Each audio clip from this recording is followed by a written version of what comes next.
গল্পের শুরুতে আমরা দেখি 4-5 জন মানুষ সহ একটি ট্যুরিস্ট বোট সমুদ্রে ঘুরে বেড়াচ্ছে। একটি মেয়ে ইয়টে বসে তার বন্ধুর সাথে মোবাইলে ছবি তুলছিল। তখনই সে হঠাৎ অনুভব করে যে তার কানের একটি দুল হারিয়ে গেছে। প্রথমে তার মনে হয় যে হয়তো কিছুক্ষণ আগে ছবি তোলার সময় ভুলবশত দুলটি সমুদ্রে পড়ে গেছে। পাশে থাকা তার প্রিয় বন্ধু এটা দেখে এক মুহূর্তও না ভেবে সরাসরি সমুদ্রে ঝাঁপিয়ে পড়ে, যাতে বন্ধুর হারিয়ে যাওয়া দুলটি খুঁজে পায়। কিন্তু পরের মুহূর্তেই পানির নিচ থেকে অদ্ভুত শব্দ আসতে শুরু করে এবং সমুদ্রের পানি ফুটতে থাকে। হঠাৎ তারা দেখে তাদের বন্ধুর লাশ ভেসে উঠছে। বন্ধুর লাশের সাথে তাদের কাচের নৌকাটিও ভেঙে যায় এবং ওই সব মানুষ মারা যায়। কয়েকদিন পর 4 জনের একটি পরিবার ছুটি কাটানোর জন্য সেই সামুদ্রিক দ্বীপ লা পালমায় পৌঁছায়। হোটেলে পৌঁছে নিকের সাথে তার পুরনো বন্ধুর দেখা হয়। রিসর্ট রিসেপশন থেকে তারা তাদের রুমের বুকিং নিয়ে রুমে পৌঁছায়। এই দ্বীপটিকে মানুষ ভলকানো আইল্যান্ড বা আগ্নেয়গিরি দ্বীপও বলে, যদিও 1948 সালের পর থেকে এখানকার আগ্নেয়গিরি কখনো ফাটেনি। জিমে এবং তার স্বামী নিক তাদের ভাঙন ধরা সংসার বাঁচাতে জেনে শুনেই এখানে ছুটি কাটাতে এসেছিল। রুমে যখন পুরো পরিবার সাঁতার কাটার জন্য পোশাক বদলানোর প্রস্তুতি নিচ্ছিল, তখনই তাদের বড় মেয়ে সারা একটি কানের দুল খুঁজে পায়। বাবা দেখার পর পরিষ্কার বলে দেন যে এই দুলগুলো তাদের পরিবারের নয়। সারা খুব একটা গুরুত্ব দেয় না এবং সেটি ওভাবে টেবিলের ওপর রেখে দেয়। কিন্তু তাদের বিন্দুমাত্র ধারণা ছিল না যে এই ছুটি তাদের জীবনের সবথেকে বিপজ্জনক যাত্রা হতে চলেছে, যেখানে তাদের ইতিহাসের সবথেকে ভয়াবহ প্রাকৃতিক বিপর্যয়ের সম্মুখীন হতে হবে। অন্যদিকে পাহাড়ের কাছে জিওলজিক্যাল সার্ভে ডিপার্টমেন্টের মেরি তার এক সহকর্মীর সাথে পাহাড়ের গবেষণার কিছু কাজ দেখে। জিওলজিক্যাল ডিপার্টমেন্টের ডিরেক্টর নিজের অফিসে বসে খবরের কাগজ পড়ছিলেন। একটি স্পিড বোট পাওয়া গেছে যাতে থাকা সকল পর্যটক মারা গেছে এবং বিষয়টি এখনও তদন্তাধীন। এই খবর পড়া মাত্রই ডিরেক্টর অস্থির হয়ে পড়েন। প্রতিদিনের মতো মেরি ও তার সহকর্মী গবেষণার জন্য তারা একটি গুহায় পৌঁছায়। কিন্তু আজ গুহার দেয়ালে কিছু অদ্ভুত জিনিস দেখা যায়। পাথরের ওপর সিমেন্টের মতো আস্তরণ। মেরির পুরো কেরিয়ারে সে এমনটা প্রথমবার দেখছিল। সে সেখান থেকে পানির নমুনা সংগ্রহ করে। ঠিক তখনই তার সাথে থাকা দাড়িওয়ালা সহকর্মী মাটিতে প্রচুর মরা বাদুড় দেখতে পায়। তদন্ত করে দেখা যায় যে গুহার ভেতরে কার্বন ডাই অক্সাইডের পরিমাণ স্বাভাবিকের চেয়ে অনেক বেশি। কিন্তু যে বিষয়টি দুজনকে সবথেকে বেশি অবাক করে দেয় সেটি হলো গুহার ছাদে দেখা যাওয়া একটি বিশাল ফাটল। অন্যদিকে আমরা দেখি যে নিক ও জিমের পরিবার রিসর্টের বাইরে পুলের কাছে তাদের সকালের নাস্তা করে। এরই মধ্যে কিছুক্ষণ পর মেরি এবং তার সহকর্মী ডিরেক্টরের কাছে পৌঁছায় এবং গুহায় পাওয়া তাদের সব তথ্য তাকে জানায়। পরবর্তী তদন্তে জানা যায় যে গুহার বাতাসে প্রচুর পরিমাণে কার্বন ডাই অক্সাইড এবং অ্যালুমিনিয়াম অক্সাইড রয়েছে। এমন ঘটনা আগে কখনো সামনে আসেনি। সেই সাথে দ্বীপে বৃষ্টির মৌসুম দীর্ঘতর হয়ে যাচ্ছে এবং বৃষ্টির পরিমাণও ক্রমাগত বাড়ছে। অতিরিক্ত পানি প্রবাহিত হওয়ার কারণে শিলা বা পাহাড়ের স্তরের ভারসাম্য নষ্ট হচ্ছে, আর এই কারণেই গুহায় এই বিপজ্জনক ফাটলগুলো তৈরি হয়েছে। যদি পরিস্থিতি এমনটাই থাকে তবে ভূমিকম্প বা পাহাড় ধসের পূর্ণ সম্ভাবনা রয়েছে। কিন্তু ডিরেক্টর তাদের কথাই একমত হন না। তিনি বলেন যে পাহাড়ের সামান্য নড়াচড়া সাধারণ ব্যাপার। এখন পর্যন্ত কোনো বিষাক্ত গ্যাসের পরিষ্কার প্রমাণ পাওয়া যায়নি এবং বর্তমান পরিস্থিতি এতটাও জোরালো নয় যে কোনো বড় বিপদের ঘোষণা দেওয়া যায়। অকারণে বকা খেয়ে দুজনেই বেশ হতাশ হয়। ডিরেক্টরের মনেও কিছুটা সন্দেহ ছিল, তাই তিনি ফোনে কারো সাথে কথা বলছিলেন এবং প্রথমে ডুবে যাওয়া সেই লাশগুলোর তথ্য জানানোর কথা বলেন। কিন্তু মেরির সহকর্মী এখনও নিজের অনুমানের উপর অটল থাকে। সে মেরিকে ম্যাপের কাছে নিয়ে যায় এবং তাকে মনে করিয়ে দেয় যে 1948 সালে এখানে একটি বড় আগ্নেয়গিরি দুর্ঘটনা ঘটেছিল, যার ফলে কয়েক কিলোমিটার দীর্ঘ ফাটল তৈরি হয়েছিল, এতটাই চওড়া যে মানুষ তার ভেতরে হাঁটতে পারত। যদি আবারও এমন বিস্ফোরণ ঘটে তবে পুরো পাহাড়ের একটি অংশ ভেঙে সরাসরি সমুদ্রে গিয়ে পড়তে পারে। অর্থাৎ পুরো ম্যানহাটন শহরের সমান কোনো অংশ যদি সমুদ্রে পড়ে তবে একটি ভয়াবহ সুনামি আসা নিশ্চিত। মেরি প্রশ্ন তোলে যে ডিরেক্টর জনগণকে কেন আগে থেকে সতর্ক করছেন না।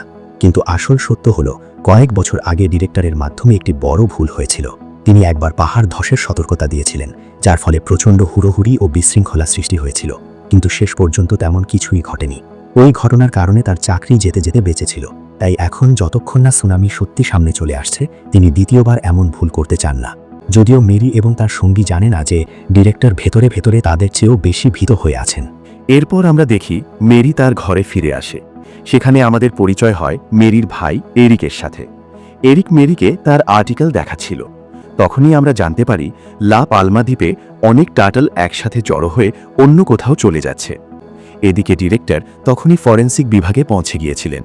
প্রাথমিক ময়নাতদন্ত রিপোর্টে পরিষ্কার লেখা ছিল যে স্পিডবোটে থাকা সমস্ত মানুষের মৃত্যু হয়েছে প্রচণ্ড উচ্চ তাপমাত্রার গ্যাসের কারণে ঝলসে গিয়ে। তাদের ফুসফুসে কার্বন ডাই অক্সাইড এবং সালফার ডাই অক্সাইড পাওয়া গিয়েছিল। এটি পরিষ্কার সংকেত ছিল যে বিষয়টি সাধারণ নয়। ওদিকে রিসোর্টের নিকের পরিবার এখনও নিশ্চিন্তের রোদ এবং সমুদ্রের আনন্দ নিচ্ছিল। সারা পুলের পাশে বসেছিল, তখন একটি মেয়ে তার সাথে বন্ধুত্ব করতে আসে এবং তাকে বিচ ভলিবল খেলার জন্য ডাকে। কিন্তু সারা মানা করে দেয়, কারণ তাকে তার ছোট ভাইয়ের দেখাশোনা করতে হচ্ছিল, কেননা তার ভাই অটিজমে আক্রান্ত। বাধ্য হয়ে মেয়েটি হতাশ হয়ে চলে যায়।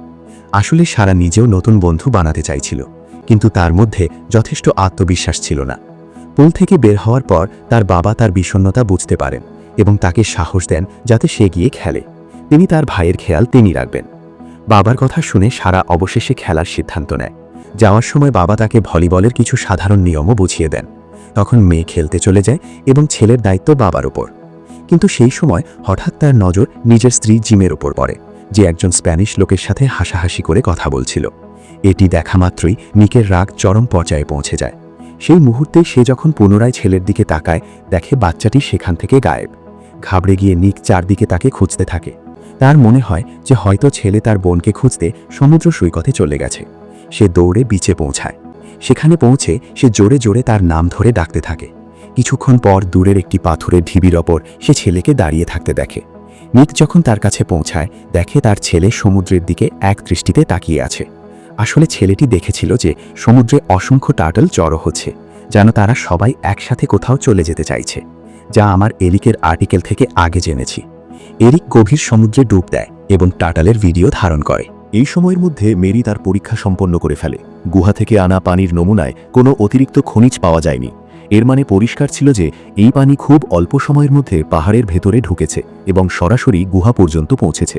অর্থাৎ তারা যে ফাটলটি দেখেছিল তা একেবারেই নতুন, বড়জোর 1 সপ্তাহের পুরনো। যদি তাই হয়, তবে দ্বীপে থাকা প্রতিটি মানুষ বড় বিপদের মুখে রয়েছে। এটাই ভেবে মেরি এবং তার সহকর্মী স্থির করে যে তারা আরও একবার পাহাড়ে যাবে এবং ফাটলের উপরের অংশটি নিজেরা গিয়ে পরীক্ষা করবে। দুজনে গাড়ি নিয়ে পাহাড়ে পৌঁছায়। অন্যদিকে আমরা দেখি সারা বিছানায় শুয়ে শুয়ে ভলিবল খেলার ভিডিও দেখছিল। জিম ও তার স্বামী নিক নিজেদের মধ্যে কথা বলছিল। সে সময় সেখানে সেই লোকটি আসে যাকে নিক পুলে জিমের সাথে দেখেছিল।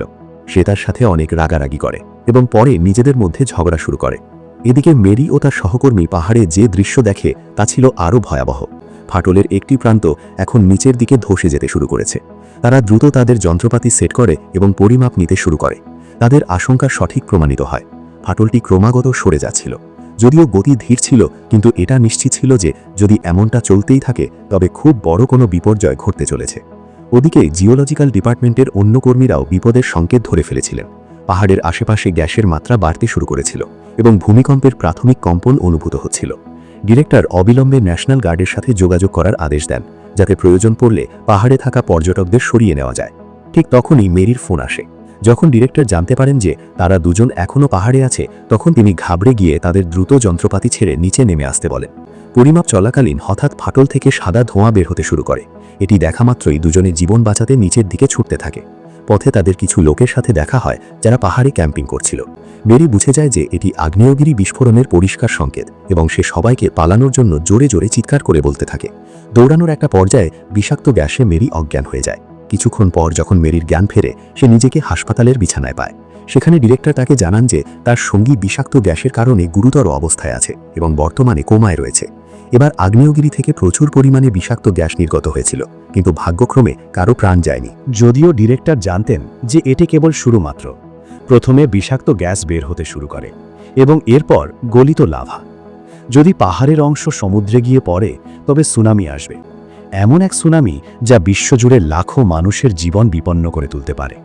তার চেয়েও বড় বিপদ ছিল আতঙ্ক। তাড়াহুড়ো আর বিশৃঙ্খলায় আরও বেশি প্রাণহানি হতে পারত। তাই ডিরেক্টর এখনও অপেক্ষা করতে চাচ্ছিলেন, যতক্ষণ না শঙ্কা আরও বেশি গুরুতর না হয়। কিন্তু মেরি এখন আর অপেক্ষা করার মুডে ছিল না। সে ডিরেক্টরকে পরিষ্কার বলে দেয় যে যদি এখনই ব্যবস্থা নেওয়া না হয়, তবে পরবর্তীতে ক্ষতি সামলানো অসম্ভব হয়ে পড়বে। ওদিকে পুলের কাছে সারার সাথে সেই মেয়েটির দেখা হয়, যে মেয়েটির সাথে গতকালই তার বন্ধুত্ব হয়েছিল। আজ সেই তাকে খুব খারাপভাবে বকা দেয়। কারণ ছিল সারা ভুলবশত ওই মেয়েটির একটি ভিডিও আগে শেয়ার করে দিয়েছিল। ভিডিওটি কোনো একটি ছেলে লুকিয়ে বানিয়েছিল, কিন্তু সব লাগ ঝাড়া হলো সারার ওপর। সারা ভেঙে পড়ে এবং রুমে গিয়ে ফুপিয়ে ফুপিয়ে কাঁদতে থাকে। অন্যদিকে নিরুপায় হয়ে ডিরেক্টর তাকে নিয়ে মেয়রের সাথে দেখা করতে যান, কিন্তু মেয়রের দৃষ্টিভঙ্গিও একই ছিল। যতক্ষণ না শতভাগ নিশ্চিত হওয়া যাচ্ছে, ততক্ষণ তিনি জনগণকে সতর্ক করার ঝুঁকি নিতে চান না। আরও একটি ভুয়া অ্যালার্ম তার পথ কেড়ে নিতে পারে। মেরি এবং ডিরেক্টর যতই বোঝান না কেন, মেয়র অপেক্ষা করার সিদ্ধান্ত নেন। এরই মধ্যে রুমে নিক এবং জিমের মধ্যে আবারও ছেলেকে নিয়ে ঝগড়া শুরু হয়। জিম অভিযোগ করে যে নিক কেন ছেলের হারিয়ে যাওয়ার কথা তাকে সাথে সাথে বলেনি। অন্যদিকে নিক রাগের মাথায় বলে যে জিম সারাদিন বাচ্চাদের দিকে খেয়ালই দেয় না। পরিবারের কেউই কাউকে বোঝার জন্য প্রস্তুত ছিল না। ঠিক সেই সময় পাশের ঘর থেকে বাবা মায়ের ঝগড়ার আওয়াজও তার কানে আসে।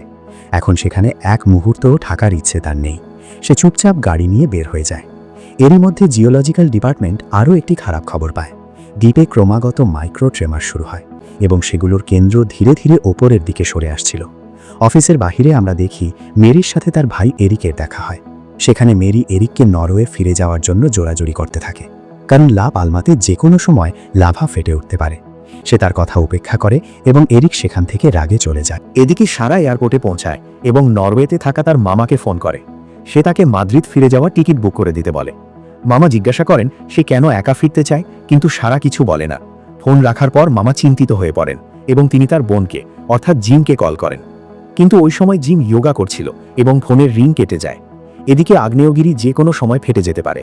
ডিরেক্টর অবিলম্বে এয়ার ট্রাফিক কন্ট্রোলকে আদেশ দেন যাতে লা পালমা দ্বীপের সব ফ্লাইট বন্ধ করে দেওয়া হয়, কারণ আগ্নেয়গিরির ছাই বিমানের ইঞ্জিন নষ্ট করে দিতে পারে এবং প্লেন ক্র্যাশ করতে পারে।